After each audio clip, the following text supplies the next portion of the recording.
Welcome to Miss V, the Storyteller podcast. As always, I'm excited. The reason why I always say that I'm excited is because you know how I love stories.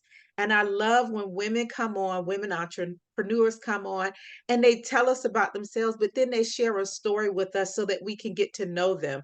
So every time I have a guest to come on the show, I always say that I'm excited because I really am excited. So I'm so excited because we have Lori McDowell.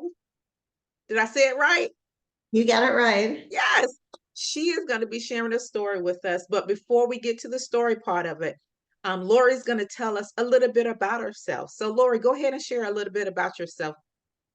Okay, well, thank you, Valeria. I'm so happy to be here. I am Lori McDowell, and I am a chemical engineer by degree. I actually have a PhD in chemical engineering, and I worked in corporate America in the refining and chemicals industry for about 35 years until recently, a little more than a year ago.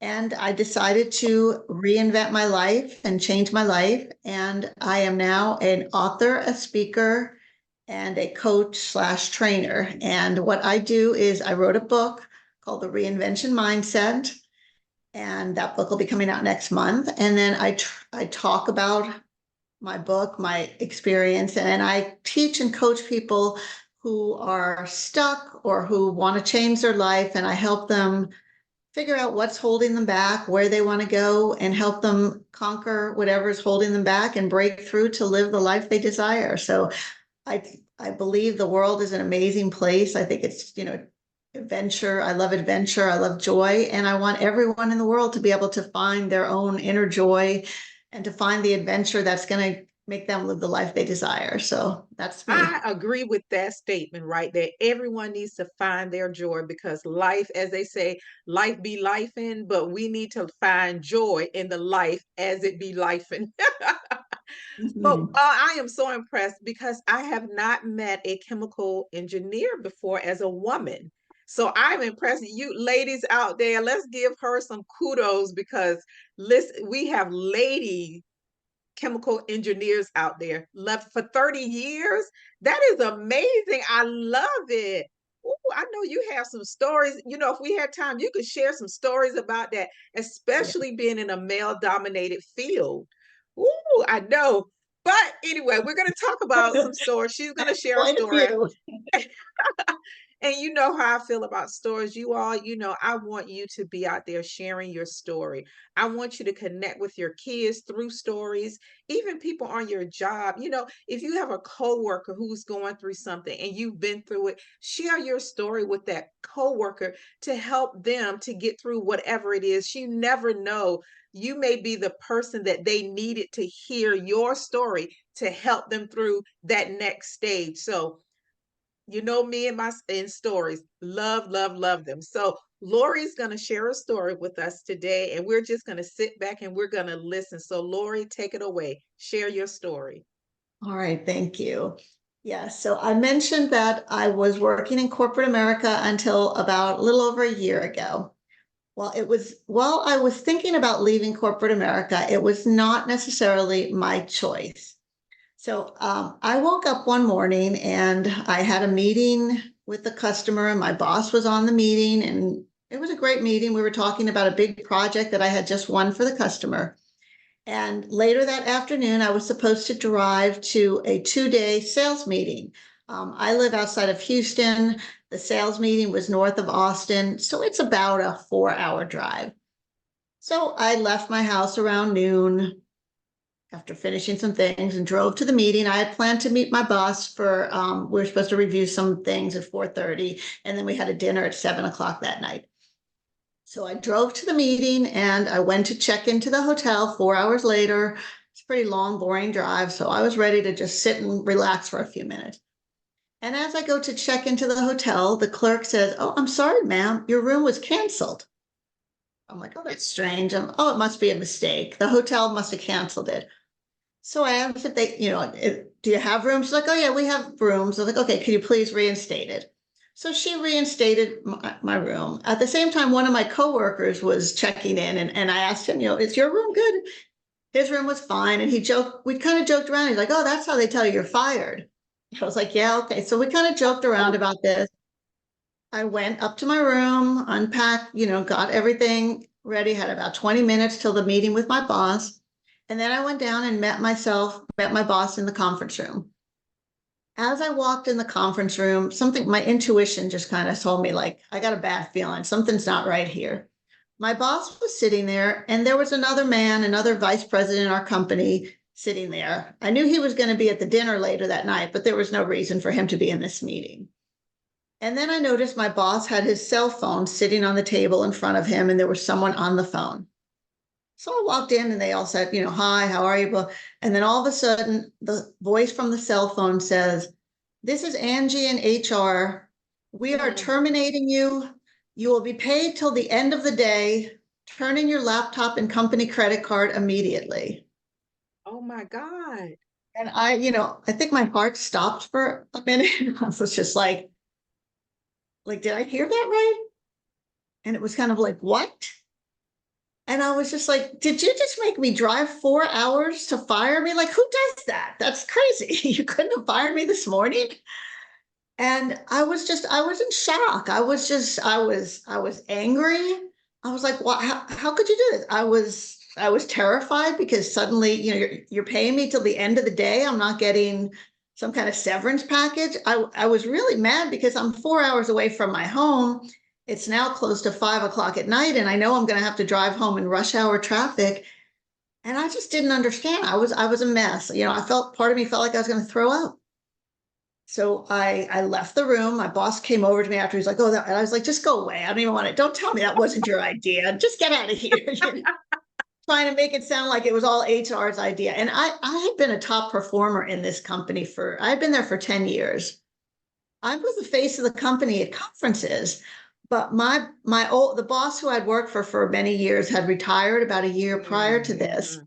and this new guy took over. And he was young, and he was his own ideas, and he was a liar. He had he was a micromanager.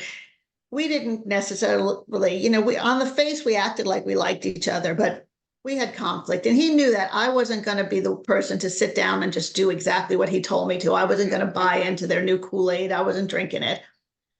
And I guess they decided if they fired me in this public place, it would be an example to everyone else in the company. If we can fire her, you better just toe the line or you're going to get fired. Oh my goodness. Yeah, so I was embarrassed. But as I started my drive home, eventually the anger subsided. Mm. And about 2 hours into the drive, all of a sudden, like the thought popped in my head that said, well, I don't have to go to work tomorrow. And all of a sudden it was like, I don't have to go to work tomorrow. And I felt joyful. I felt lighter. I realized that I didn't want to go to work. I was dreading getting up and doing this job every morning. So I was grateful that they let me go, that didn't have to do it. And, realized that I had been spending 30 plus years working for companies, making them money. And all I got out of it was a salary. I didn't really get Mm. fulfillment necessarily. I didn't really get to help people. I didn't get to live the life that I had wanted to, when I graduated from college all those years ago and thought I was going to do something amazing.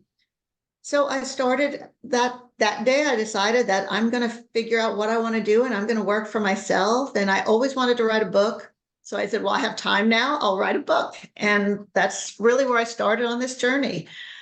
Oh my God. As you were sharing your story, I thought about I'm sure most people did not have been fired at one point or another. And I was thinking back to when I got fired, and my story was more I wasn't as calm and cool as you were. So I'll share a little bit of my story with you because you said let me just say. So I was working at this doctor's office and the manager was new. And we were registration, we worked the front desk, and it was a group of us, and we were doing our work and all that. But there was one person who made mistakes all the time, and we covered up for this particular person. We covered up for her all the time. I mean, she would make mistakes. And so the manager and I, we got along really well. We used to joke and laugh, and At one point I had told him, he knew I like chocolate. So he would give me chocolate. It wasn't anything like he liked me as in, I want to date you, anything. He was married with children. We just got along so well. We talked sports, football. He had his team. I'm Dallas and he was Philadelphia and all this stuff. So he found somebody, that he could just joke around with. I didn't take things personally. And he was like, you have a great personality. We were cool. And so some things began to change because of his managerial, the way that he managed. He was too friendly and too much. And there was a particular nurse who took it a certain way. And so she started to do some personal things for him. I never did that.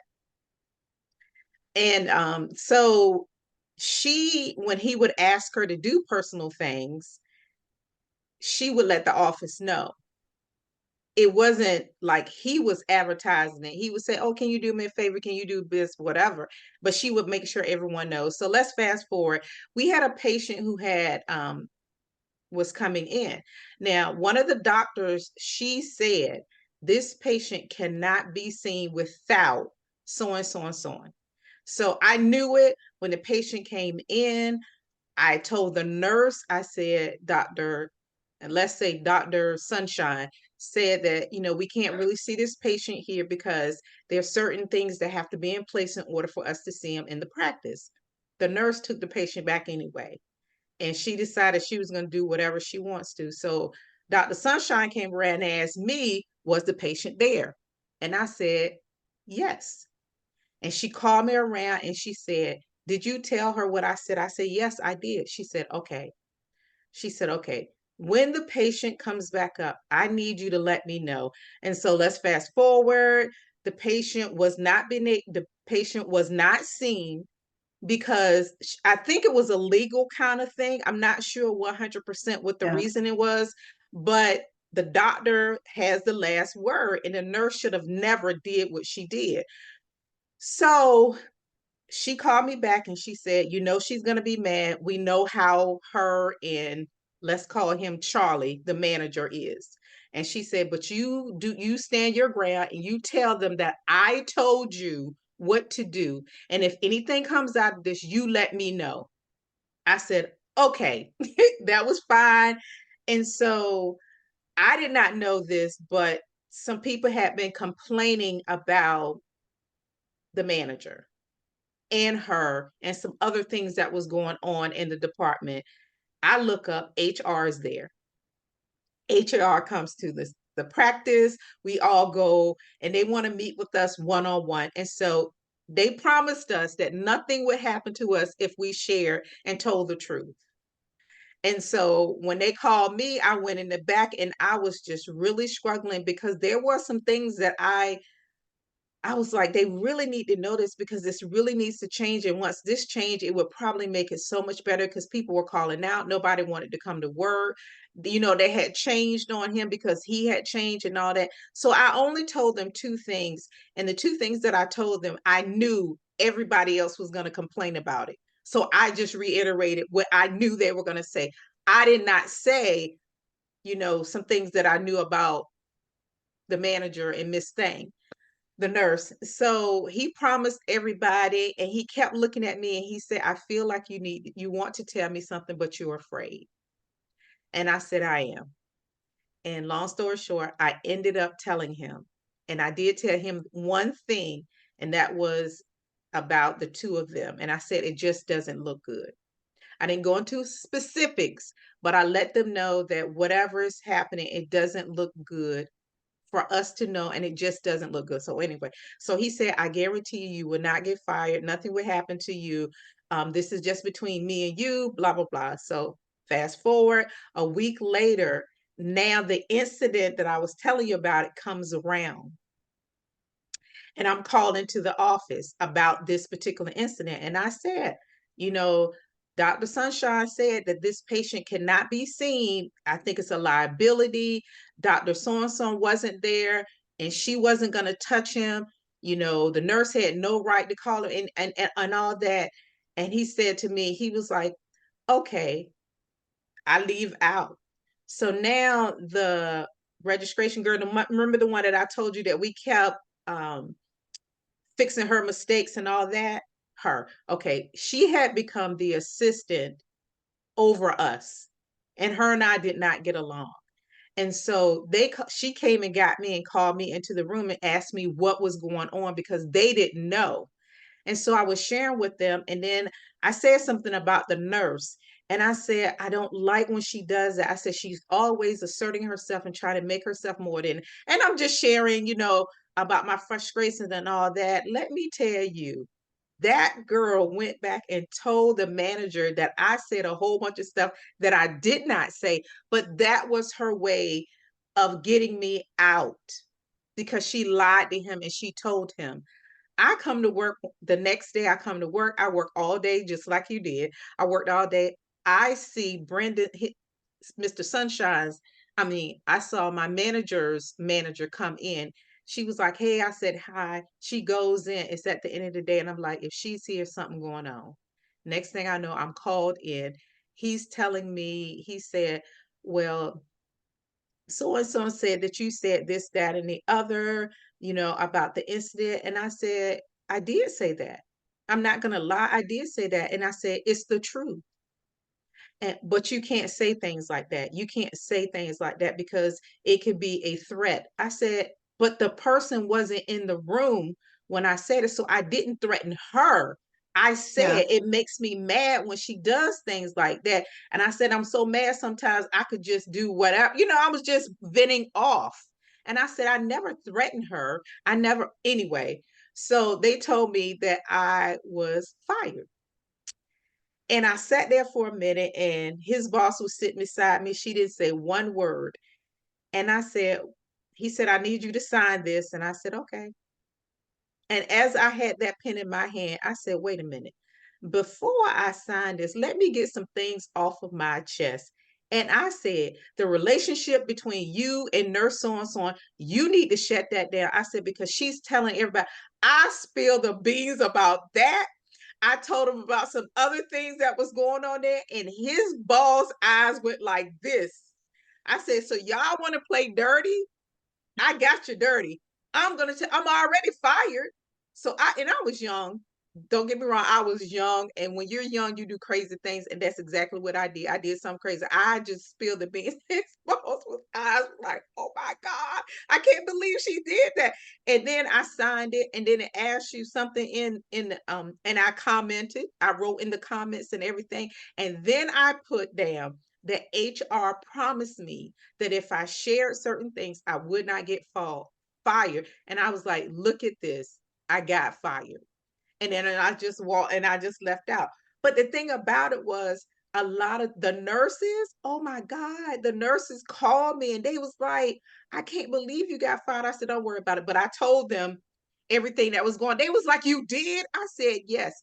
Fast forward, I ran into a nurse in the store and she told me, she said, about a couple of months after you left, he got demoted and he had to go back to managerial training in order for him to get his position back. So they demoted him for a certain amount of time for him to go and to work under another manager so that he can learn how to manage the practice. And I was like, they was like, you should come back. I said, no, I would never come back because it wouldn't be the same. It would be just too much has happened, too much history. So, like I said, you handle your stuff differently than mine, but I told everything. When you look back on that time when you did get let go, was there a major lesson that you learned? Was there something that you look back and you said, ooh, I'll never forget this? Because for me, and this is just me. From that day, I never really trusted HR when they tell you that something's not going to happen. It took me a long time to trust them again, working in the field. So Right. that was something that was negative that I it carried with me for a while. But the positive thing was I looked back and I said, I'm glad you spoke up and said something because you could have just signed it and walked away. But you saying something 2 months later made something happen that needed to happen. Mhm. So, Yeah, no, that's great. And I completely agree with you. The one thing I learned about HR is, I mean, and I have good friends that work in HR, so it's not a personal, but HR is hired by the corporation and the company, and HR is not protecting the employees, they're protecting the company. mhm, So I agree with you on the not trust. And there are some companies and some HR departments that are great, but yeah, HR is not really, they don't have our best interest as employees at heart. They're protecting the company and they're doing what's best for the company or what they are told is best. As far as me, my biggest learning was I should have quit before that. I really should have just done it because I knew the company had changed. It wasn't I loved my job for 10 years, but that last year was horrible. So I knew the last year was not going well, that they were changing, that they didn't care about me, that they really didn't care about our customers, that they cared about, oh, I'm not even sure because I don't the think that what bottom they were doing, line. well, I would say the bottom line, but the decisions they were making weren't really helping them make Oh, more money necessarily. I mean, it was the short-term bottom line. They cared about whatever they could do to make money right away, not the future, the long term and the big deals. And I just, and that's I don't I don't hold it against them per se because I figure they'll get what's coming to them one way or other. Everybody told me, why didn't you sue them? You could have sued them. And I was like, yeah, well, maybe I could have, but I didn't even I wanted to take that yeah. negative energy and get it far away and keep my life full of positive energy. So I figure I talk about them in my talks and in podcast and in my book. And anyone who wants to look it up, you can look up my background on like LinkedIn and figure out what company it was if you want to. So people will know. It's not like I'm hiding it, but I don't mention them by name. But I really learned that I wasn't happy there. Mhm. And I wish I would have left on my terms because I should have. I feel like, I talk about how I feel like I was standing on the edge of the cliff and I wanted to jump down and swim in that Mhm. water, but I was afraid. And luckily they pushed me off that cliff. But what I try to teach the people I work with is don't wait for a push. If you want to change your life, if you're not happy, don't wait for someone to force your hand. You can do it on your own terms. And that's what I wish I had done on my own terms. Yeah. But I, So, but what I'm glad you just said that because that was going to be a question that I asked you. What advice would you give somebody who may be struggling on their jobs? But you said to quit on your own terms, which I absolutely love. But what are some things that maybe they should put in place before they do that? Because in your case, you were fired, and on the ride right. home, you were like, "Oh, I don't have to go to work." But a lot of people hopefully wouldn't have to be in a situation where they got fired. So, what are some things that you would suggest that they put in place? Once they get to the point, okay, this is it. I can't work here no more. I'm just done. What are some things they need to do before they make that jump, as they're teetering and looking at the waters Yeah, before you jump in. no, that's a great question. I would say you need to really do some self-discovery. And that's that's one, the class I teach, the coaching. We spend a lot of time on looking at yourself and looking at your whys, looking at why, and not just what society says you're supposed to do, but looking at deep inside you. Why do you do what you're doing now? What do you really want to do? Look at your why, what motivates you, what brings you passion and joy, and look at your goals and what you'd really, go back to childhood and remember what you wanted to do when you were little and when you graduated high school or college and you had these big ideas, figure that out. And then look at what does success really mean to you? Is success about money? Is success about power? Is success about having a life you're proud of? Because that's so many people end up living what society says is success. So they have, two cars, a big house, 2.5 children, a Mhm. happy marriage, a job with a good salary. But that might not be really what brings you success. Maybe it is. Some people, I'm sure that is, but for some people, maybe it's not about the money, or some people it's all about the money. But whatever it is to you, it's very personal. So you need to really do a lot of self-discovery and then look at what's holding you back.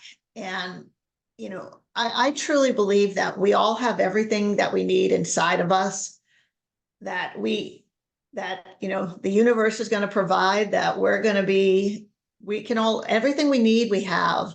And it's just a matter of figuring out how to access that, how to get over what's holding us back. Because usually the only thing holding us back is ourselves, our mindset, or our That's true. beliefs, or our fears. And once you've figured out what's holding you back and you learn how to overcome it, then the fear goes away and it's just possibilities. And yeah, there'll be struggles. I mean, I definitely can't spend the amount of money I did when I had a good job, but it'll come. It'll get there. Yeah. But it's you do have to make some changes, but it doesn't matter as much because I'm doing things that I love. So Yeah, I love that. I love what you said about that. And I just thought about something because I'm an entrepreneur as well as you do. And I do contract work on the side, to make ends meet because when you're an entrepreneur, money doesn't come in all the time the way you right, want it it's to up do. and It down, comes in, up it's and up and down. down.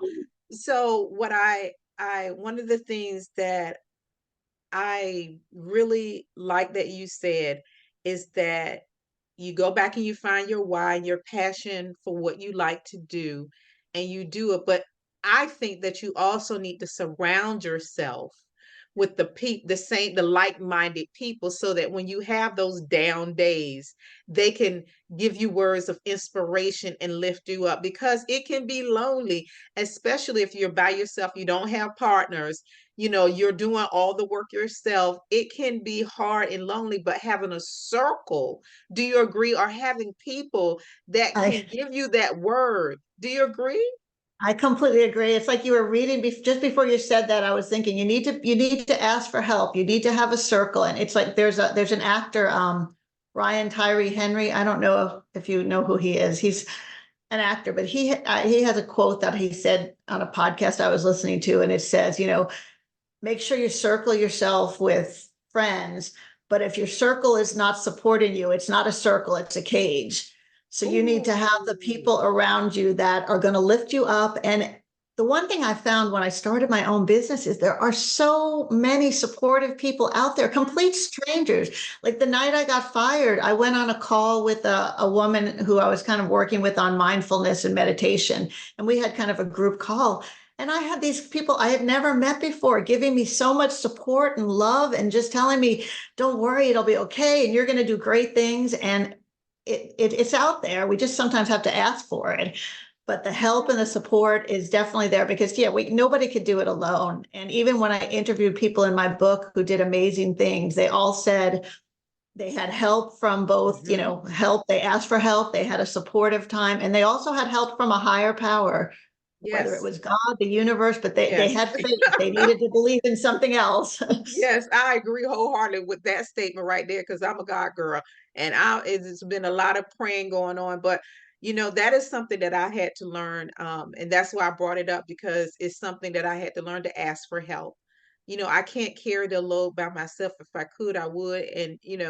And then we try to carry the load by ourselves and we're fumbling and dropping things. Well, you just need somebody to help you. So I'm glad, yes, you need a group. And for me, LinkedIn, I followed a couple of groups on LinkedIn, and I mean, even if I don't talk to anyone, I could just go on, and women are constantly posting positive things to encourage and uplift. Mhm. And that's why I have my podcast, but that's also I post things as well because I know how it feels. Now, I need you to tell us the name of the book that you wrote. I don't know if you told us before, but I want to give you an opportunity to share Sure. with you. Tell us a little bit about the book and then tell us where we can connect with you and find the book. Okay, great. Yeah, the name of the book is the Reinvention Mindset, and it's not out yet. It will be out sometime in May. It just went to the typesetter, so it's close. But it'll be available on Amazon once it's out and barnesandnoble.com and hopefully at bookstores. But if you would like to learn more, the name of the book, let me tell you a little bit about the book. The book is about basically it's full of stories, and it's stories from my life. It's stories from people I interviewed, stories from people who I don't never met them personally, but heard about their stories. And it's about people who had some kind of a tragedy or a negative event. Sometimes it was truly a devastating event, like a loss of a child or a disease, but other times it was, being fired or something like that. But instead of just falling apart, they came back and they did amazing things. They started nonprofits, or they Mm, changed their life and wrote a book and started successful companies, and they helped other people. And I interviewed these people and figured out what they had in common. And they were some of the things we talked about: knowing your whys, asking for mhm. help, having faith in a higher power, facing your fears. And I kind of put it all together in a easy to read, very conversational, fun book, but that actually gives you kind of a pathway if you're ready to make a change in your life, big or small, but a little help to get started and how to do it. And I started a company to go along with that. The company is called Reimagine U, like university Mhm. strategies. And my website is HTTPS, backslash. But basically, if you type in reimagineyou.net, you should get to my website. And if you want to, and the website has a place where you can pre-order the book, and it'll have links up there to different Okay. programs, different talks. And if you are interested in talking to me or booking a call, I can actually be reached through my calendar. It's very simple. It's booklori, LORI.com. So booklori.com will get you into a calendar. And I'd love to hear from anyone who wants to share their story, because I'll probably write another book. So Oh, good. So I will make sure that all of that information is in the show notes so that they can just simply go down, click on, and connect with you. And I love the book. I love the fact that you actually sat down and wrote things to encourage us. Because sometimes you need a resource. You don't know what to do, you don't know how to reach out to anyone, but just there's a book. Oh, I can just read this book and it can kind of help me make the right decision. Do I want to quit now? Do I want to wait? So in the stories, because I love stories. I love yeah, stories. So it's reading different stories from different people and learning from them. I love it. So I encourage everyone to please go out and support Lori. Go down in those notes and find and click on her. Do a call if you want to talk to her, or go on Amazon, buy the book. We want to support each other. Okay, ladies. So let's do this. So thank you, Lori, for being here. Thank you for sharing your story you. and just being a good light to help us, for anyone who's out there who's trying, who may be teetering, oh, do I want to Mhm. leave? Whatever, just giving us words of inspiration. So thank you. You're welcome. It was great. Thank you for hosting me. Really enjoyed it.